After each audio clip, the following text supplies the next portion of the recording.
Let's talk about myofascial slings.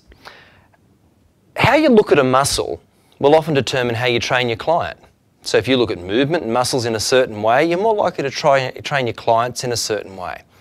So we could choose to look at a muscle like glute maximus in the classic anatomical way of saying that glute maximus originates at the ilium, the sacrum and the coccyx and inserts across on the femur. It crosses the hip joint and it's responsible for hip extension. That's one way of looking at glute maximus, but I could choose to look at that another way. I could look at gluteus maximus and say that gluteus maximus, besides extending the hip, in fact has a very powerful compressing action at the sacroiliac joint.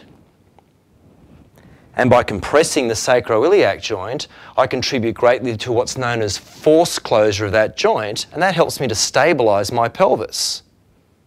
I could look at it in another way, and I could say that when gluteus maximus contracts and my limb is on the ground, I have the femur move more fully into the acetabulum of the hip joint.